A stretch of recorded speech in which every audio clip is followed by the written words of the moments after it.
ഞങ്ങള് ഹെബ്ബാളില് ആർമി ക്വാർട്ടേഴ്സിൽ ഉണ്ടായിരുന്ന കാലത്തെ അവിടുത്തെ ക്വാർട്ടേഴ്സൊക്കെ അന്നത്തെ കാലത്ത് എങ്ങനെയായിരുന്നു വെച്ചാല് ഈ അഗ്രഹാരം പോലെയായിരുന്നു. പറഞ്ഞ ഒരു വീടിന് മറ്റൊരു വീടായിട്ട് ഒരു ചുമര് വ്യത്യാസം ഉണ്ടാവുള്ളൂ.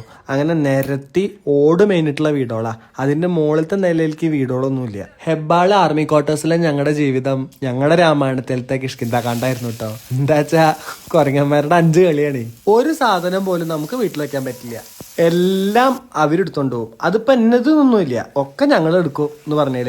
അപ്പോ ഈ നിരന്ന് നിൽക്കണ എല്ലാ ക്വാർട്ടേഴ്സിന്റെയും വടുക്കോറും അടുത്ത വീടിന്റെ വടുക്കോറും തമ്മിൽ ഒരു ചുമര് വ്യത്യാസമേ ഉള്ളൂ. അതിന് മേൽക്കൂരി ഇല്ല. അടുക്കളയിലേക്ക് ചെല്ലണ അവിടെ പട്ടാളക്കാരുടെ ട്രങ്ക് പെട്ടി ഉണ്ട്. അച്ഛന്റെ ആ വലിയ കറുത്ത ട്രങ്ക് പെട്ടി അവിടെ അത്ര വെച്ചിട്ടുണ്ടായിരുന്നു. ഒരു ദിവസം അമ്മ ആർമി ക്യാൻറ്റീനിൽ നിന്ന് സാധനങ്ങൾ വാങ്ങിച്ചു കൊടുന്നപ്പോ മുട്ടയും ഗോതമ്പും അങ്ങനെ എന്തൊക്കെയോ ഉണ്ടായിരുന്നു അത്രേ. ഇതൊക്കെ ഈ ട്രങ്ക് പെട്ടിയുടെ മുകളിലാണ് വെച്ച്.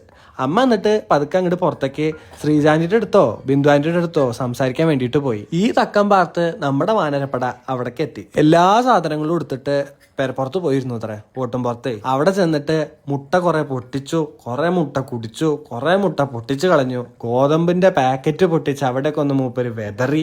അതുപോലെ അഞ്ചിച്ചിട്ട് ഒരു പെറ്റിക്കോട്ട് ഉണക്കാട്ടിയിരുന്നു അത്രേ. അത് അതേപോലെ എടുത്തിട്ട് ആ കൊരങ്ങൻ ഇട്ടു.